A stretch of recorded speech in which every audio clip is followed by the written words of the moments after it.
My husband, who had gone to the city for college, knelt in front of me and begged me to divorce him. You and I are too far apart. Lily Lawson, the daughter of a university principal, and I are a perfect match. Don't worry, once I become a professor, I'll come back for you and bring you to the city. I can't give you marriage, but I can give you all of my love. Looking at the man pretending to be deeply affectionate, I laughed in anger. To put him through college, I had dropped out of school and worked everywhere I could. I even sold my blood to support his widowed, crippled mother. And what was my reward? The moment he graduated, he kicked me aside. I granted his wish on the spot. Who would have thought that, just to buy Lily Lawson a wristwatch, he secretly mortgaged our marital home? When the debt collectors came after me, they beat me brutally and dumped me in a cowshed to die. After hearing I was dead, he shed 2 tears. Then turned around and took wedding photos with Lily. Given a second life, I looked at the same husband, now making a fuss about marrying the principal's daughter, and I decisively chose to change my engagement. Still, I had one question. Principal Vaughn only had a son. Where did this daughter come from? Emma, just sign it, he said. Think of it as me letting you down. You're a good person, but you can't help me. Looking at the sorrow on his face, I felt momentarily dizzy. My eyes fell on the annulment petition lying on the table, and only then did I realize I had returned to the days before I married Cole Grant. But in my past life, Cole only got involved with Lily after we were married. Now he was so eager to dissolve the engagement, it seemed he had come back in time too. I bit down hard on the tip of my tongue, forcing myself to calm down. When I didn't respond, Cole stared at me for a long time before suddenly dropping to his knees with a heavy thud. Clutching my hand, he pleaded anxiously. I know you love me, but love can't be this selfish. If you love someone, you should want her to live better. I'm begging you, please let me go. Let me be with Lily Lawson. I frowned about to answer when his mother, Martha Grant, hobbled over on her crutch, speaking in a coaxing tone. Emma, I've always treated you like my own daughter, but you and Cole just don't have the fate to be together. Our Cole is a college student, and you're only in high school. That's not a match. Cole already told me Lily's father is a university principal. Don't blame Cole. How could you possibly compare with that? Watching mother and son sing the same tune, my heart turned cold. The marks from the needles I used when selling my blood were still clear on my arm, and yet they couldn't wait to cast me aside. I tore a sheet from a notepad and told Cole to write a statement making it clear that he was the one breaking his promise. He hesitated, unwilling to write, but when I made it clear I wouldn't sign otherwise, he clenched his jaw and wrote it. After I read it, I swiftly signed my name. I had barely finished the last stroke when Martha snatched the paper from my hand. Clutching it, she spat in my direction, her face twisting as she cursed. What are you to make my son kneel for you? A girl like you still dreaming of clinging to him? Pathetic. My son is going to marry the principal's daughter. I'll soon be in-laws with the principal. Just look at your mud-legged farmer parents and that penniless family of yours. Smug, she helped Cole to his feet. I'm the one who's not worthy? I forced myself to stay calm and shot back. Funny how you never thought of that all those years you lived off me, while I was the one keeping your son afloat. You rotten girl. Tired of living, are you? How dare you talk like that? Martha lunged at me, ready to hit me. Cole's face darkened. Emma, I really misjudged you. Just a few years of food and clothes, and you want to use that to hold me hostage forever? I'm telling you, you'll never control me with that again. So he finally revealed his true thoughts. I smiled faintly and asked, Have you actually looked at what you're holding? Seeing my expression, Cole felt a chill in his heart. He snatched the paper back from his mother, and when he read the contents, his face turned ghostly pale. Martha was still cursing beside him when he suddenly shouted, Enough! Then he turned, dropped to his knees again, and said in a trembling voice, I'm sorry. Emma, I didn't mean what I said, Cole stammered. Martha, who had just been ready to jump in again, froze when Cole told her that I had only signed the statement of clarification, not the annulment petition. She nearly fainted. The arrogance she had shown a moment ago instantly turned into sheer terror. Her knees buckled, and she fell to the ground. Emma, it's all my fault, she sobbed. Please forgive this foolish old woman. You're better than me. Don't hold a grudge. Beat me, scold me if you must, but please don't refuse to sign." Martha wailed, sniffling and crying as she groveled. I looked at the mother and son kneeling before me and slowly said, "I've given you so much, yet it's you who wronged me. You'd better remember that." With that, I signed the annulment petition, tossed it on the ground, and turned to leave. On the way home, my chest felt unbearably heavy. In my past life, Cole always said his greatest wish was to return to the city and become a university professor. At first, I didn't understand, but later I learned his father had once been an intellectual. After abandoning his wife and child and returning to the city, Cole and his mother became the laughingstock of others. He swore to himself that one day he would go back as a professor and silence everyone who had mocked them. I pitied his hardships. When his tuition wasn't enough and he was about to be expelled, I gave up my own excellent grades and dropped out to work, even selling my blood to fund his education. While he studied, I took care of his mother for him. But what I got in return was his betrayal. He secretly mortgaged the house my parents had left me just to buy a wristwatch for Lily Lawson to win her favor. Because of that, I lost my life. It was my own blindness that made me treat Cole like treasure, never seeing the wolfish ambition hidden under his gentle appearance. When I pushed open the door to my home and saw my mother, I could no longer hold back my emotions. Tears streamed uncontrollably down my face. My mother looked at me anxiously and asked if Cole had bullied me. I threw myself into her arms, crying and shaking my head. "Mom, I won't marry him anymore." My mother was stunned for a moment, then hurriedly nodded. Good. Don't marry him." In the past, she had wept countless times watching me suffer for Cole. Hearing me change my mind now, of course, she was overjoyed. I wiped my tears and said, "Mom, remember the cousin of Junior's fiancé? Tell him I agree." "Why are you so late?" Cole snapped impatiently when I arrived at the agreed place. "Even if you drag this out, it won't change the fact that we're ending the engagement. What happened to you? Why are you soaked like this?" His eyes swept over me, and he hesitated. "Was breaking up with me so hard on you that you tried to drown yourself?" Following his gaze, I looked down at my drenched clothes and nearly laughed in fury. Today was the day we had agreed to file the annulment. On the way, someone had fallen into the river and passed out. Thanks to my father being the village's barefoot doctor and the first aid skills I had learned, I managed to save him.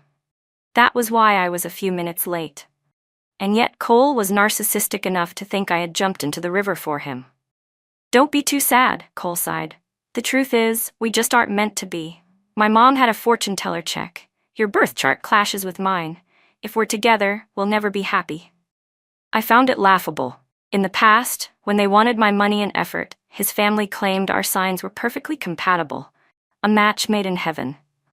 Now that they wanted to kick me aside, suddenly my chart cursed his fate. So they got to say both the good and the bad. "You're a college student and you actually believe this?"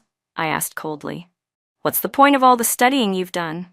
Cole flushed with embarrassment, then quickly grew wary. "You're not saying this because you still want to cling to me, are you?" I couldn't be bothered to waste another word. After handing in the forms with him, I turned to leave. "Wait," Cole called after me. Right in front of me, he submitted his marriage application with Lily Lawson. Smirking proudly, he said, "The day after tomorrow is our engagement banquet. You're welcome to come. You know her dad's a principal. There are plenty of rules." Unlike folks in the countryside who married directly without fuss, in the city, there had to be an engagement banquet. Listening to Cole's words, which sounded like a complaint but were actually him showing off, I smiled. "Fine, I'll definitely attend. I'd like to meet this principal father-in-law of yours." Cole and Lily's engagement banquet was held in great style. It was even grander than the celebration when Cole got into college, with far more people invited. Nearly the entire village came, all sighing in admiration over Cole's and Martha Grant's good fortune. Martha beamed until her eyes nearly disappeared, shouting at the top of her lungs to invite everyone to sit down.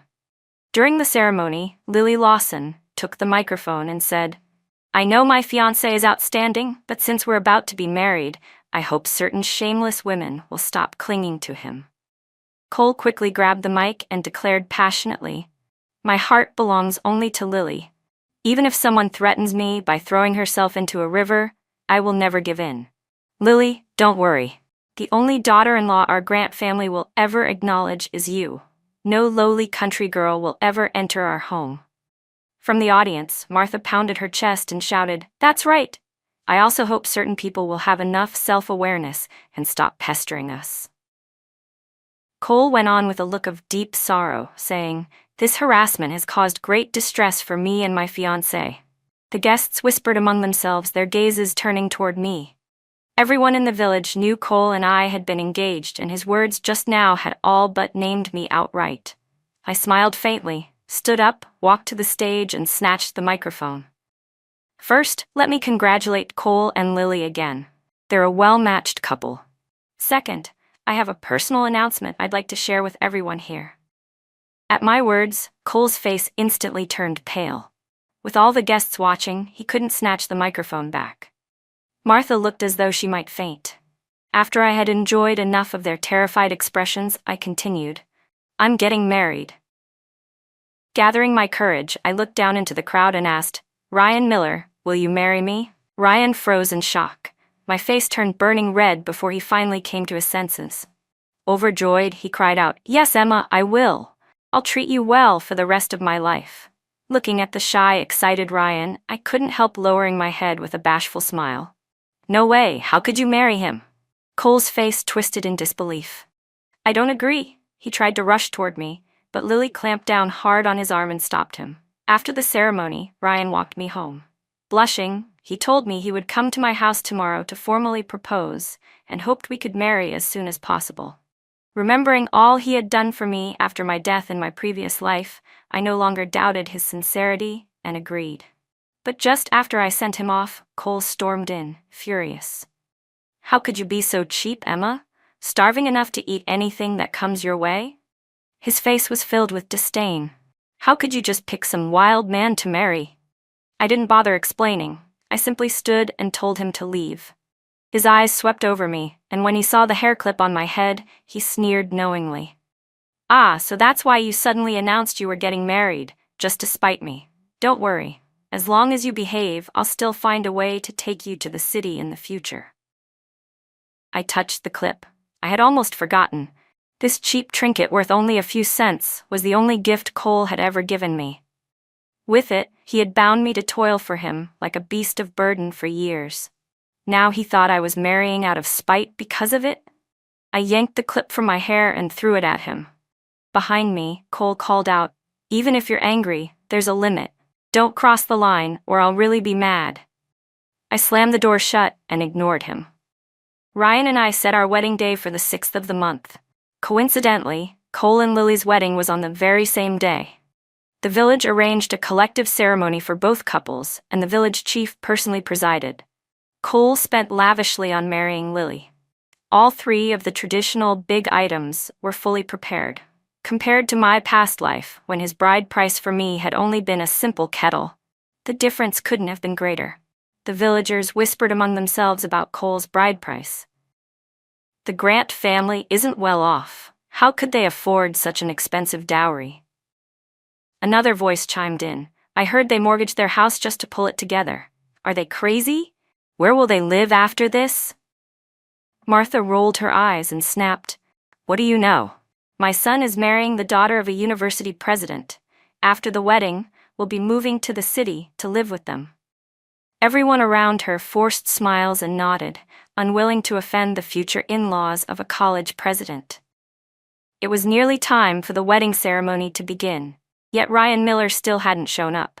My parents were anxious, and although I kept comforting them, telling them to wait a little longer, inside I was worried too. Cole walked over with a smug grin. "Emma, still acting to save face? Looks like Ryan didn't have the courage to come. What are you going to do now?" His gloating expression made me sick, so I ignored him, but he pressed closer, lowering his voice. "Stop pretending. You've had your fun, but don't take this too far. If you embarrass yourself later, don't expect me to help you. You look beautiful today, Emma. Too bad this isn't ancient times, or I could marry Lily as my main wife and take you as a concubine." His words made me nauseous, and I was about to reply when a commotion at the entrance interrupted me. "They're here!" Cole's eyes lit up as he rushed over. Lily Lawson entered, holding the arm of a middle-aged man. Cole hurried up and affectionately called out, "Dad!" I frowned. At their engagement banquet, Lily's father had claimed he was too busy to attend, yet today he had actually come. "Dad, it's such an honor for our village to welcome you here." Cole fussed over him, wiping down a chair and helping him sit before proudly grabbing the microphone. "Fellow villagers, please welcome my father-in-law, the president of Huzhou University, who has come to attend my wedding. As the saying goes, a son-in-law is like half a son. From today onward, we're all one family." The crowd erupted into applause, marveling at the Grant's good fortune to marry into such a prestigious family. But the applause was suddenly cut off by a deep male voice. A middle-aged man in a Zhongshan suit stepped forward. "I only came today to drink at my son and daughter-in-law's wedding. Since when did I gain another son-in-law?" I turned to look at him, and though he seemed familiar, I couldn't recall where I had seen him before. Cole cut in disdainfully. "And who are you supposed to be? I didn't invite you. Did you sneak in for a free meal?" He waved his hand to call someone over to throw the man out. I frowned and was just about to intervene when Ryan finally strode into the hall. Looking straight at the man, Ryan called out, "Dad!" Cole sneered. "So you finally showed up. If you hadn't said anything, I would have thought this freeloader came just to scrounge food." I quickly went to meet Ryan, and he explained at once, seeing the concern in my eyes. "I went to buy the largest TV set, and that's why I was late. Sorry to have worried you." He smiled and waved, signaling for the gifts to be carried in. The dowry was brought in one item after another. Beyond the 3 traditional essentials, there were a refrigerator, a television, a washing machine, and more, leaving everyone wide-eyed. In an instant, Ryan's gifts overshadowed Cole's. Cole's face darkened with humiliation. He raised his voice.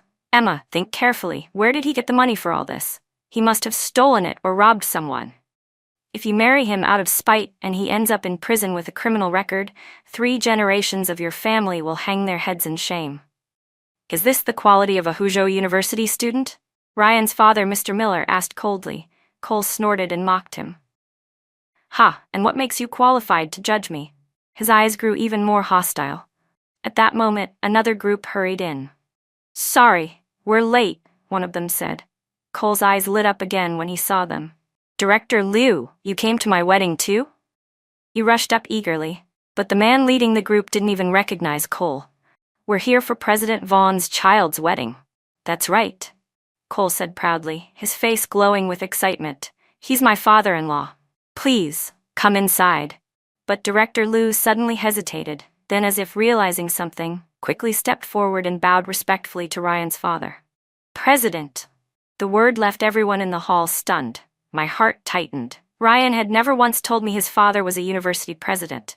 "Director Liu, you must be mistaken," I said quickly. "He isn't a president, he's just Ryan's father from the countryside. How could he be a president?" Cole immediately pushed forward, laughing as he pointed at Ryan. "Exactly, he's just a villager's dad." Director Liu's expression darkened. "Are you questioning me?" Cole instantly backpedaled, stammering, "And no, I wasn't questioning you. I just thought maybe you made a mistake. It happens. After all, I'm the son-in-law of Huzhou University's president, so how could there be confusion?" Ryan chuckled beside me. "Funny, I've never heard that my father had another daughter or a son-in-law." Cole exploded with rage. "Still pretending? You really think you can claim the president is your father?" He circled us suspiciously, his eyes darting back and forth. Suddenly he laughed to himself. "I get it now. Emma, you're bold, I'll give you that. Just to fight me for face, you not only agreed to marry Ryan, you even had his father pretend to be the president of Huzhou University. All this trouble just to get back at me. Was it worth it?" Hearing his lofty, pitying tone, I was so furious I wanted to curse. "Cole, don't flatter yourself. Ryan and I truly want to marry. Stop making everything about you. We don't have the time to hire someone to pretend to be anybody. Do you even believe the nonsense you're saying? If I love you so much, then why did I marry someone else the moment you got engaged? So you're saying this man is really the president? If he's the president, then I'm the mayor." Cole threw his head back and laughed. Ryan took 2 steps forward, unable to stay quiet, but his father raised a hand to stop him. "Young man, don't speak so carelessly," Mr. Miller said calmly. "I am indeed the president of Huzhou University." Cole sneered. "Oh sure, how much did Emma pay you and Ryan to put on this act for her? And those betrothal gifts, she must have borrowed them from somewhere just to keep up appearances. Emma, you'd better return them before you embarrass yourself further. Stop trying to compete with me. If you keep being stubborn, I won't even want you anymore." The villagers murmured below. Has Emma lost her mind? Cole's family only managed their bride price by mortgaging their house. To one-up him, she's borrowing things and finding someone to pretend to be the president? That must have cost a fortune. Another whispered, in the end, she still can't let Cole go. Even marrying someone else, she's trying to outshine him. She'd be better off admitting her mistake. Maybe then Cole will forgive her and everyone can live in peace. I only found it laughable. Cole had mortgaged his family home for his bride price, and yet he assumed everyone else must be borrowing or stealing. The villagers only saw that Cole's family had supposedly married into an extraordinary household, so naturally they treated him as someone not to be crossed. "So you're saying I'm part of their play too?" Director Liu finally snapped, unable to stay silent. "He is the president of Huzhou University. I'm not senile, I wouldn't mistake him." Cole waved dismissively. "Director Liu, you're old now. I won't argue with you, but it's obvious the 3 of them planned this trick together." He didn't even bother to look Liu in the eye. Director Liu's tone hardened. "If you can't even recognize the president of Huzhou University, how do you have the right to call yourself an educator? You might as well go home early." Cole's arrogance left Liu so angry he could barely form words. "You? How dare you talk like that?" Watching the older man's beard tremble with rage, I realized Cole's arrogance had grown completely out of control. In the past, Cole would never have dared speak such words. But now that he believed he had powerful backing, he spoke with unrestrained arrogance. Watching him, I made up my mind. "Then why don't you bring your father-in-law out for us to meet? That would clear everything up." Cole cast a scornful glance at us, then reluctantly nodded in agreement. Soon after, someone carefully led Lily Lawson's father out of the house. "Well, what do you have to say now?" Cole asked smugly. I looked straight at the old man. "Who are you?" "I'm Lily Lawson's father. I'm a university president," he replied. "What's your name? Or rather, what's the name of the president of Huzhou University?" I pressed. I'm Lily Lawson's father. I'm the president of a university." The man stammered, repeating himself nervously. "Do you realize that impersonating someone else is a crime?" I said sternly. "You can be arrested and jailed for this." The old man panicked, dropped to his knees and begged. "I didn't know. They just told me to pretend to be your father. They gave me $1.50. No one said I'd go to jail." At that moment, the entire room erupted. So it was fake after all. What about the house the Grant family mortgaged? How will they pay that back now? Cole thought he was so clever, but he ended up marrying into a lie. Emma is the lucky one. She married into real wealth instead. Cole must be dying inside. He abandoned Emma, who treated him so well, for a fraud. Listening to the chatter around us, Cole snapped. He rushed at Lily, shouting accusations. "Didn't you say your father was a university president? Didn't you promise you'd help me get a teaching position? Why did you lie to me? This is marriage fraud." Lily flinched under his grip, gasping for breath, then raised her brows and sneered. "I haven't even confronted you yet. Didn't you promise me the 3 big items for the dowry? Didn't you say you'd give my family an extra 500 yuan and buy us a house in the city? Turns out you mortgaged your house just to scrape together the dowry. You just wait. I'll sue you for fraud and hold you accountable." Cole collapsed onto the ground, drenched in cold sweat as the reality of his own words and deeds struck him. Sitting there, he muttered over and over, "It's over. Everything's over." Only then did I truly understand. Neither of them was innocent. Cole thought he was marrying the daughter of a university president, while Lily thought she was marrying into a wealthy family. I sighed to myself. If either of them had taken the time to ask questions before the wedding, instead of letting greed and ambition cloud their minds, things wouldn't have ended this way. Martha, enraged by what had just unfolded, fainted on the spot. When people revived her with hurried efforts, the first thing she did was rush at Lily to strike her. But Lily wasn't one to be bullied. She met Martha head-on with 2 sharp slaps, plunging the scene into chaos once again. At that moment, a man walked toward me with a kind smile. "You must be Emma, right? We've met before. Do you remember?" "You are?" I asked, certain I had seen him somewhere but unable to recall. "By the little river that day," he said with a gentle laugh. "If not for your timely help, I might not have survived." Realization dawned as he introduced himself. "My name is David Vaughn. I'm Ryan's father. We don't share the same last name because Ryan took his mother's surname when he was a child." Only then did it hit me. The day Cole and I had agreed to withdraw our marriage application, I had been late because I stopped to save someone from drowning. I never imagined the man I rescued was Ryan's father. What an incredible twist of fate. Ryan, standing at my side, didn't understand at first, but after listening to most of it, he reached over and clasped my hand tightly. When Ryan had first told his father he wanted to marry, he had been unusually insistent. I had still carried some doubts, but the moment President Vaughn realized it was me, he completely relaxed. "As a father, I hope the two of you can support each other and grow old together." Ryan and I exchanged a glance, then spoke in unison. "Thank you, Dad." Embarrassed, we both lowered our heads and smiled. Though chaos had broken out at the wedding yesterday because of Cole and Lily, Ryan and I still managed to complete our ceremony. That night, I spent my first sweet night as his wife. The next morning, I dragged my sore body out of bed and found Ryan already standing there with breakfast prepared. When he gently asked if I was uncomfortable, I shyly shook my head. Still, everything that had happened yesterday was beyond what I could have imagined. I had always known Ryan was a retired soldier.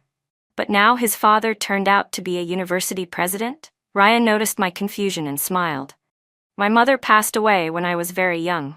Because my father was busy with work, my grandparents in the countryside raised me. When I grew up, my father respected my choice to enlist. Emma, I'm sorry I never told you this before. I didn't think it was worth mentioning. But I promise, from now on, I'll tell you everything in advance." Hearing his sincere apology, I smiled and forgave him.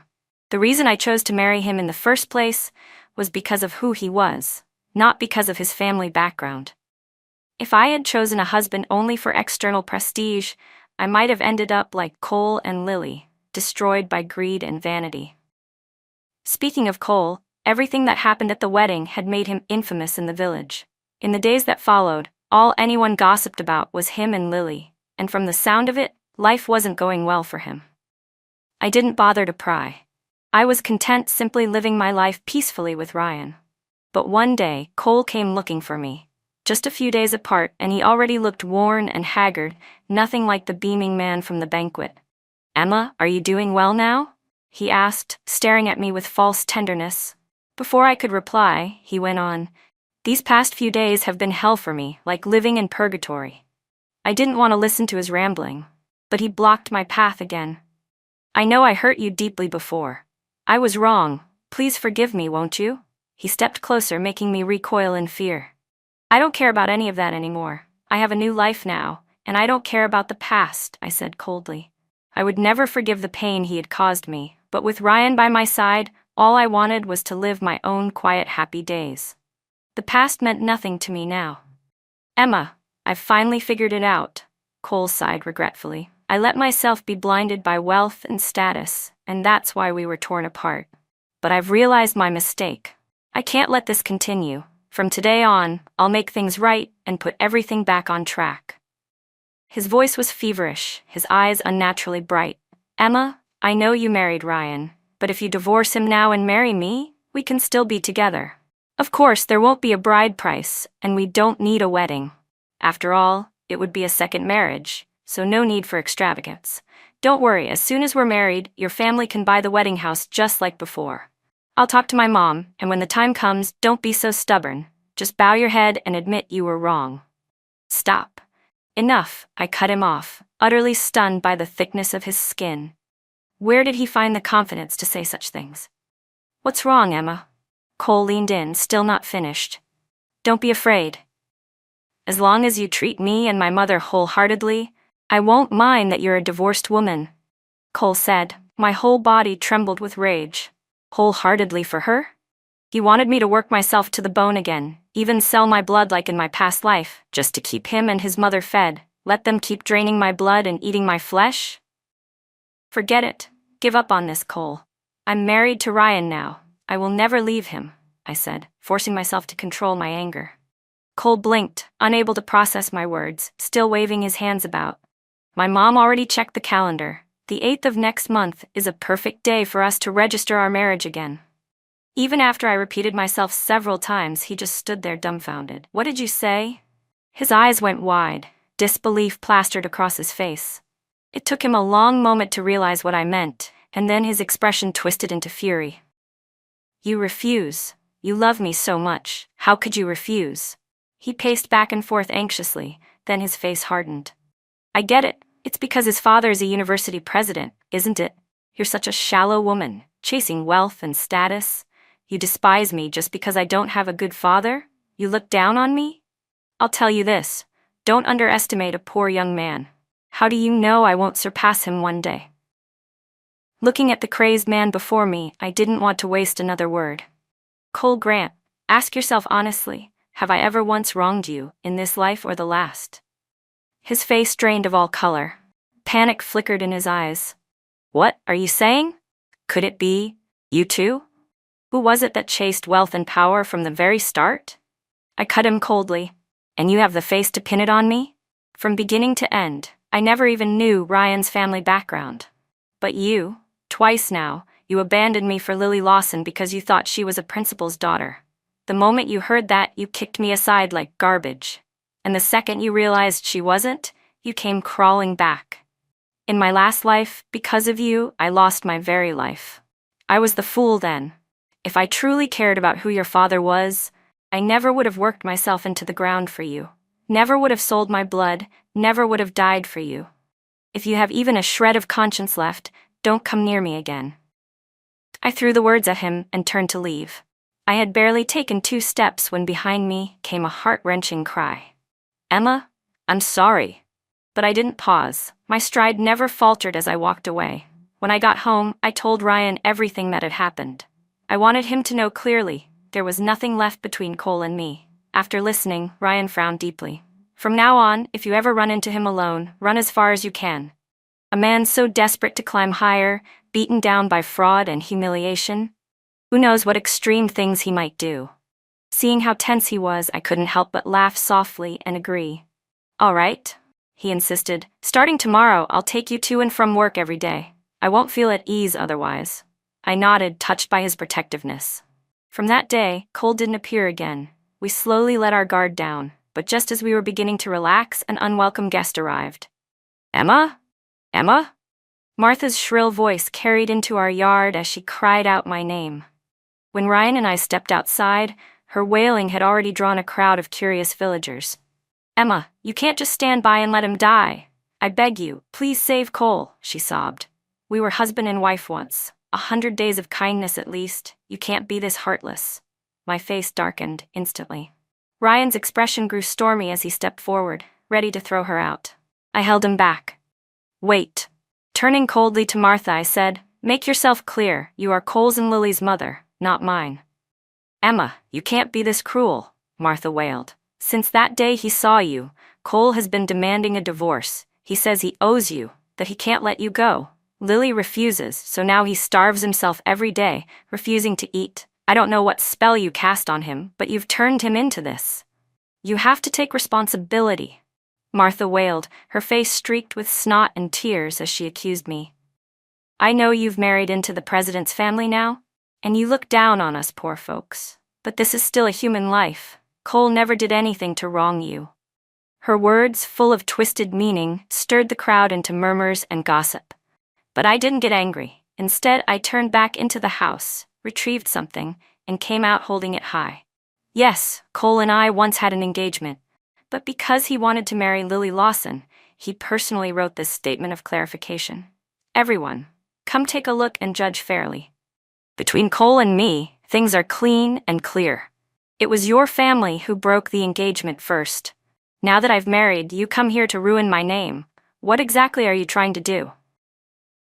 I read the letter aloud word for word, then passed it down for everyone to see. The tide of opinion turned instantly. Neighbors began condemning Cole's family for their shamelessness. Martha hadn't expected me to keep the letter, much less dare to bring it out. In her eyes, I had always been meek and submissive, someone who could be crushed with a bit of slander until no one would want me, leaving Cole to, graciously, take me back. But not only had she failed to ruin my reputation, she had dragged her own son's name through the mud. Martha's face went pale, then flushed, and finally, she slunk away with her crutch in defeat. Ryan and I didn't stay in the village for long. With his savings from the past few years, he bought us a small apartment in the city. Once the paperwork was finished, we moved in. With his encouragement, I quit my job, picked up my books again, and dedicated myself to preparing for the exams. When the admission notice arrived, I collapsed into Ryan's arms, sobbing as years of bitterness and pain finally spilled out. We rushed to tell our parents the good news. My mom and dad were overjoyed, insisting they would throw a banquet in the village to celebrate. It took me a long time to convince them to settle for a simple family gathering instead. Back in the village for that celebration, my mother filled me in on Cole's situation. After he and Lily married, they fought constantly, each believing the other had tricked them. Martha hated Lily bitterly, blaming her for ruining Cole's future. But Lily wasn't easy to bully. She gave as good as she got, often shouting and even hitting Martha. And Cole just lets this happen? I asked, surprised. In my memories, he had always defended his mother fiercely. How could he stop it when he can't even protect himself? My mother said, then leaned closer, lowering her voice. Do you know who Lily's real father is? I shook my head. In my mind, her so-called father was still the criminal they'd hired to impersonate a president at the wedding banquet, the man now sitting in prison. Well, with that kind of family, Cole can never pass any background check. My mother sighed. Forget about becoming a professor. He can't even be a teacher anymore. I thought to myself, that was exactly the position Cole had always dreamed of. But Lily's family knew this well. They demanded 1,000 yuan in compensation before they would agree to a divorce. Otherwise, they said they'd never let him go, leaving a permanent stain on his record. That's far too cruel, my mother muttered. Everyone knows the Grants mortgaged their house just to marry Lily. Where would they ever find that kind of money? And yet I heard that even so, Cole and Martha swore they'd divorce her, even if they had to sell their blood. My mother shuddered. Thank heavens you didn't marry into that family. Not one of them is good. I patted her back gently. Mom, look at me now. I'm happy, aren't I?